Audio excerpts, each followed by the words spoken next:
జైళ్లలో పెట్టే కార్యక్రమాలు జరుగుతూ ఉంది. నిజంగా డెమోక్రసీ అన్నది ఏ స్థాయిలోకి దిగజారిపోయిందో చెప్పడానికి అందుకే వంశీ కేసు ఒక ఉదాహరణ అని చెప్తా ఉన్నా. ప్రజాస్వామ్యం నిజంగా ఏ స్థాయికి దిగజారిపోయింది అని అంటే నిన్న కూడా చూసాం. పిడుగురాళ్లలో మున్సిపాలిటీకి సంబంధించి అక్కడ జరిగిన మున్సిపల్ వైస్ చైర్మన్ ఎన్నుకునే ఎన్నిక పిడుగురాళ్లలో 33 మంది ఉంటే కార్పొరేటర్లు 33 మందికి 33 మంది వైసీపీనే గెలిచింది. మరి తెలుగుదేశం పార్టీ కార్పొరేటర్ కనీసం ఒక్కడు కూడా లేకపోతే తెలుగుదేశం పార్టీ ఏకంగా పిడుగురాళ్ల వైస్ ప్రెసిడెన్సీ సీటు ఒక్క సభ్యుడు కూడా లేని ఆ సీటును వీళ్ళు సిగ్గు లేకుండా మేమే గెలుచుకున్నాము అని చెప్పుకుంటా ఉన్నారు అని అంటే నిజంగా పోలీసులు అనే వాళ్ళు చంద్రబాబు నాయుడు గారి హయాంలో ఏ స్థాయికి దిగజారిపోయి ప్రజాస్వామ్యాన్ని కూనీ చేస్తా ఉన్నారని చెప్పడానికి నిదర్శనం. తిరుపతిలో 49 సీట్లకు 48 సీట్లు వైసీపీ గెలిచింది. తెలుగుదేశం పార్టీ గెలిచింది కేవలం ఒకే ఒక్క స్థానం. అటువంటి చోట డిప్యూటీ మేయర్ పోస్టు పోలీసుల ఆధ్వర్యంలో తెలుగుదేశం పార్టీ వాళ్ళు కార్పొరేటర్లను కిడ్నాప్ చేసుకొని బస్సులో నుంచి కిడ్నాప్ చేసుకొని పోయి డిప్యూటీ మేయర్లను మేమే గెలుచుకున్నామని చెప్పి వాళ్ళు ప్రకటించుకుంటా ఉంటే పోలీసులు ఏ స్థాయికి దిగజారిపోయినారు తెలుగుదేశం హయాంలో అని చెప్పడానికి ఇంకో నిదర్శనం.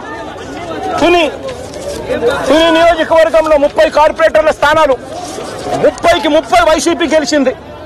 తెలుగుదేశం పార్టీకి కనీసం ఒక్కడంటే ఒక్క అభ్యర్థి కూడా లేడు.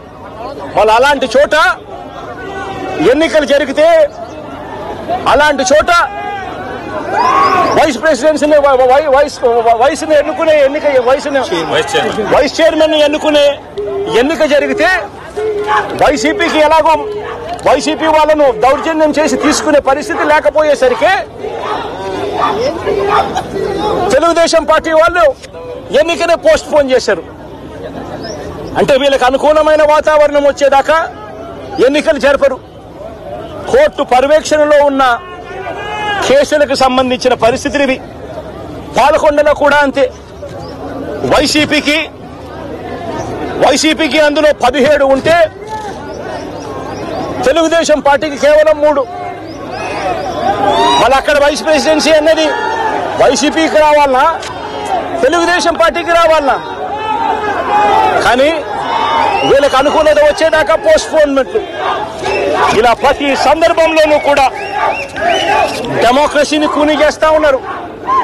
పోలీసులను వీళ్ళు ఇష్టానుసారంగా వాడుకుంటా ఉన్నారు. నేను ఇవాళ ఒకటే చెప్తా ఉన్నా, ప్రతి పోలీసు వ్యక్తికి కూడా చెప్తా ఉన్నా, మీ టోపీ మీద ఉన్న 3 సింహాలకు కనిపించే ఆ సింహాలకు సెల్యూట్ కొట్టడం మొదలుపెట్టండి.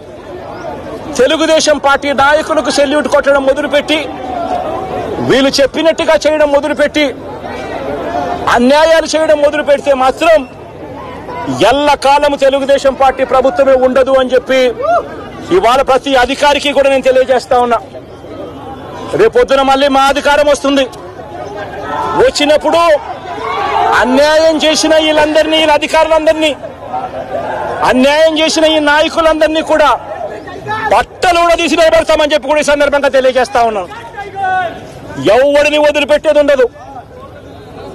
ఇదే వంశీని అరెస్ట్ చేసేటప్పుడు సిఐ అన్నాడట, నేను 1.5 సంవత్సరంలో రిటైర్ అయిపోతాను అని చెప్పి.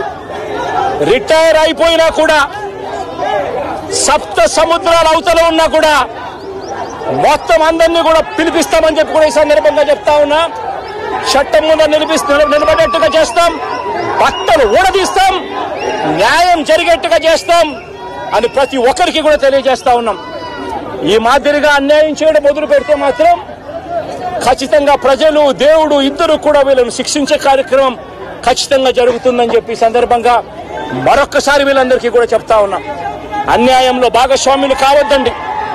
మీ టోపీ మీద ఉన్న సింహాలను గౌరవించండి, వాటికి సెల్యూట్ కొట్టండి, మీ వ్యక్తిత్వాన్ని కాపాడుకోండి అని చెప్పి ఈ ప్రతి అధికారికి కూడా ఈ సందర్భంగా తెలియజేస్తా ఉన్నాం.